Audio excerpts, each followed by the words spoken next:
Zamfara State PDP has criticized President Bola Tinubu's order directing Minister of State for Defense, Bello Matawalle, to relocate to Kebbi following the abduction of 25 students. The party described the move as political theater and said Matawalle lacked the competence to address worsening insecurity, citing continued attacks across the country as evidence of APC's failure. Responding, the APC condemned the PDP's comments as irresponsible and harmful to national security.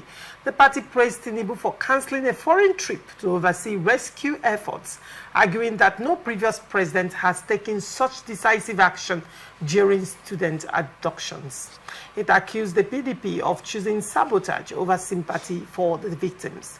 The APC also defended Matawalle's past efforts against banditry and questioned the Zamfara PDP's motives, saying the party had repeatedly attempted to get him removed from office. It urged the PDP to focus on solutions instead of undermining rescue. It is like, I wouldn't like to mix issues with Zamfara APC and all that. Matawalle to move down to Kebbi State to secure the release of the 25 girls. First, who is Matawalle? He has served as a governor. We know his antecedents. And he has served in various areas in Nigeria. You see, Matawalle, imagine the Minister of Defense, State for Defense, is just to me like giving a carpenter a vehicle to fix, because he's skilled in his job. Matawalle to go and plead with the people, with his people, so that they will receive whatever ransom government will give to them and release these girls. I felt that was what Matawalle would be going there to do, because I know that Matawalle does not have the skill, he does not have the training, he does not have even the temerity, he doesn't have the strategy to command the armed forces on what to do as a Minister of Defense, State for Defense. So going there to me was that he should go and negotiate with people and plead with them. And what Matawalle, based on the news we had about him and his romance with the bandits while he was a governor and all that, I believe that he should have used that expertise to be able to secure the release of these girls. But unfortunately, it is 1 week now counting, and these girls are still in custody of the abductors. And Nigerian government is still speaking grammar. Matawalle had gone over there. Chief of Defense Staff, Army Staff, all of them have gone over there. And yet, it's still a story. What can we say about this country, for God's sake? Are you trying to tell us that these bandits are spirits? Or simply, there are people who are perhaps playing the gong or the music, and our law enforcement agencies are dancing to their tune? Otherwise, somebody wouldn't come to tell me that, why not they relocate Aso Rock to Kebbi State because of one small bandit like that, Shetima and all that. He should go over there and govern Nigeria from that place. But the truth is that there is a secret about this insecurity in Nigeria that they are not telling us. And I want to believe that the former presidents and some top military personnel understand that secret, but they can't speak.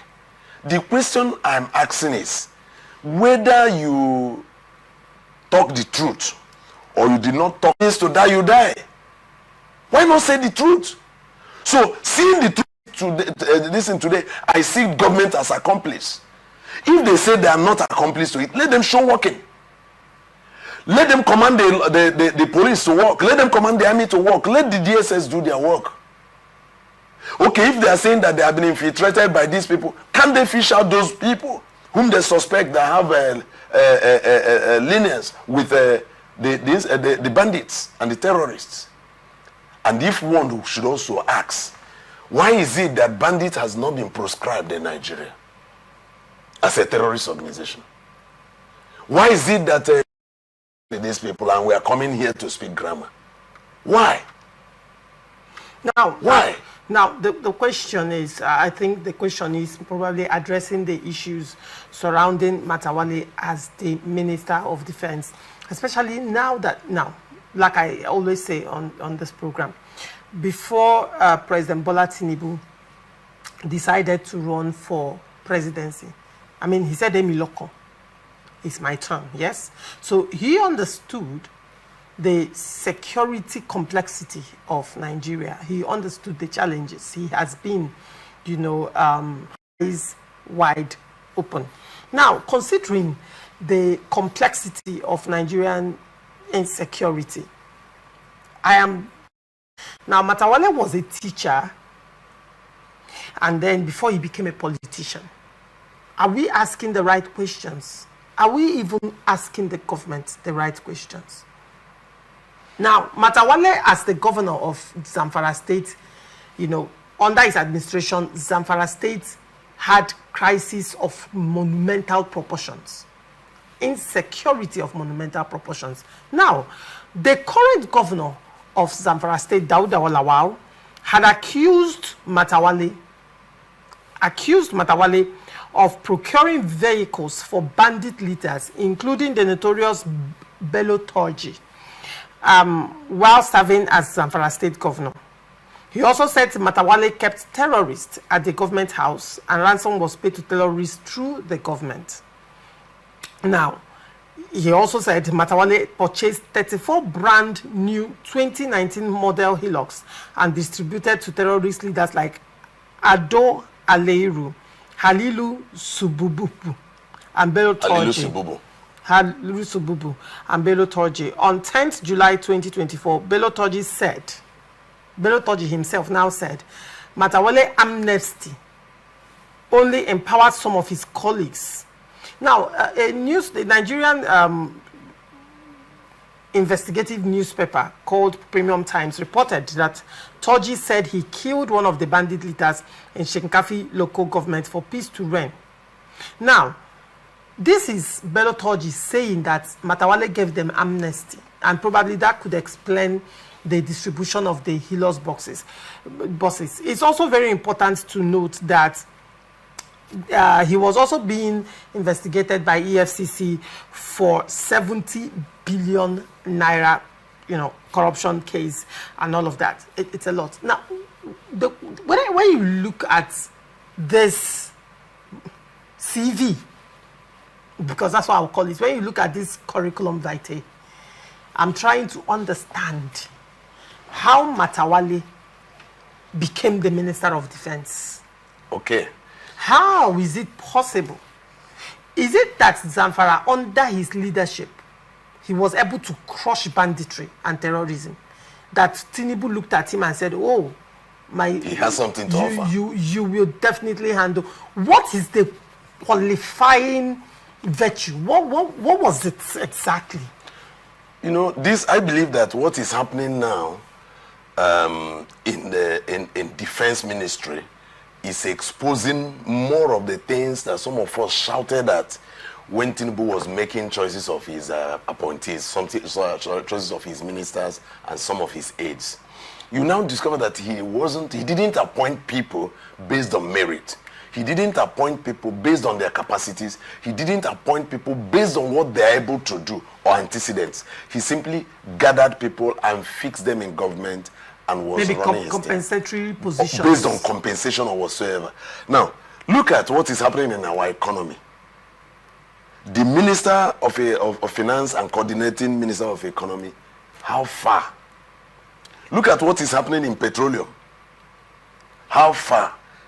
Look at what is happening in education, where the Minister of Education does not even, it's like he wakes up from alcoholic slumber and makes statement. And the next moment he's retracting his statement. So when you look at people, in fact, it is high time I want to call on the media to begin to investigate and dig out the antecedents of every man and woman that is working and serving in Tinubu government. Because these things will help us to know whether we will cast our vote for him come 2027. Even though they say votes do not count anymore. But we will do our best. We will just do what we're supposed to do. We will not pick arms against him, but we will cast our vote. Let the media begin to dig out the antecedents of these people, their qualifications, their backgrounds, and what they have been able, because looking at what Matawalle, I told you earlier in my opening speech about him, that is like giving a carpenter your vehicle to fix. In this instance, you said because the carpenter is skilled. I'm trying to understand. Because the carpenter is skilled, Matawalle is skilled. What is he skilled in? As a classroom teacher. He's skilled in classroom teaching, and he has taught. Did you sit under his tutelage? I didn't, but so you cannot say he's skilled. Why will I not say he's skilled? When he was retained in his job, because we didn't see anywhere that he was once sacked.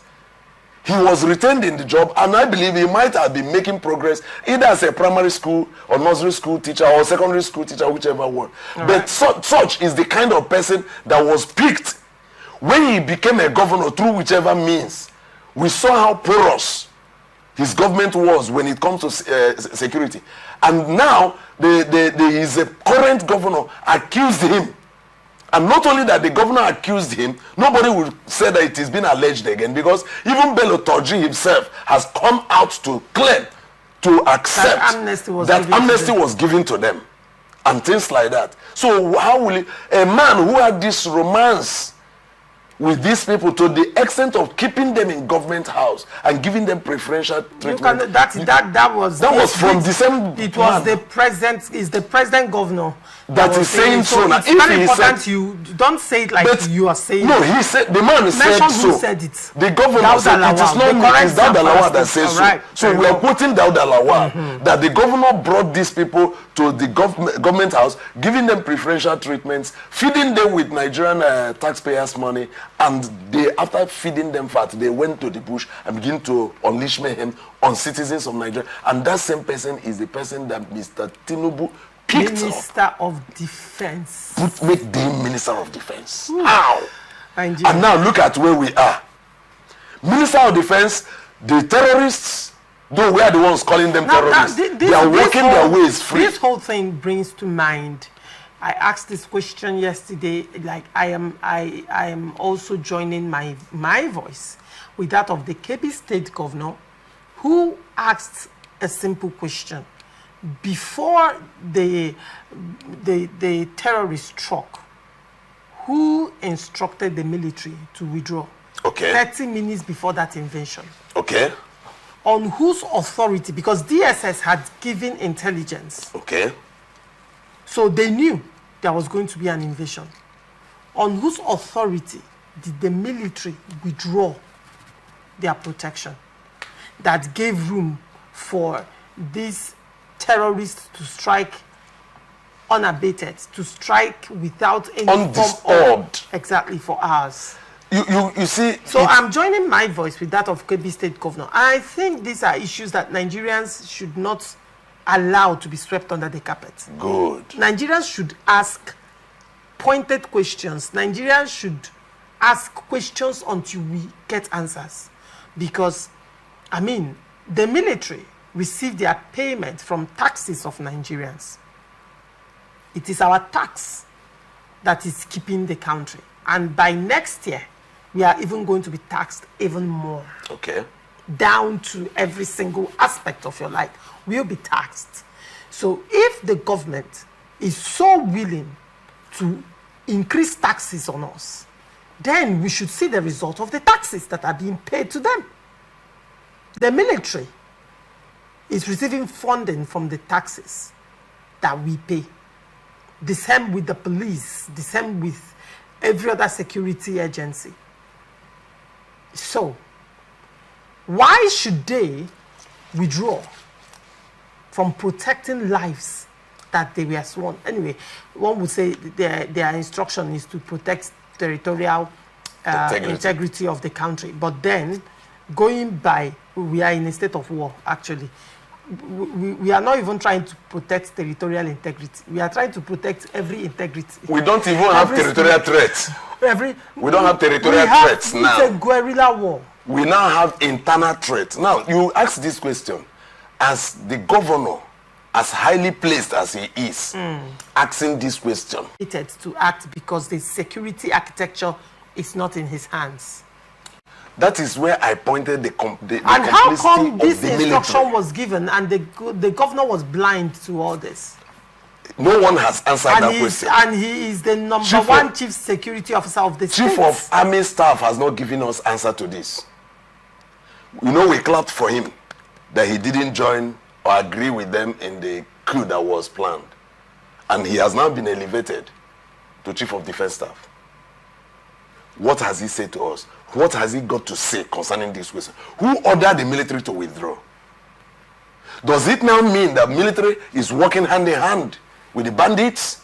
That's why each time I see them molest civilians on the road, each time I see policemen molest civilians on the road, I pity Nigerians. And sometimes I come out and I confront them. I say, you don't do this. But do you know that Nigerians are so vulnerable that today, even, what do they call them? VIO now, they beat people too. Right. In this our country, Nigeria. What have we got? The untouchables who have right from above, divine hand, divine power to kill other Nigerians, but nobody can touch them. I know that these things will not last for too long. Very soon, heaven will have to intervene. But while you are asking us to pray, we must walk. We must show capacity. I am doing my own work by shouting and talking and blaming the government where I should blame them, blame law enforcement agencies where I should blame them. That's my own work for now. And also informing Nigerians that what they are doing is not right. Not all of us are clapping for them.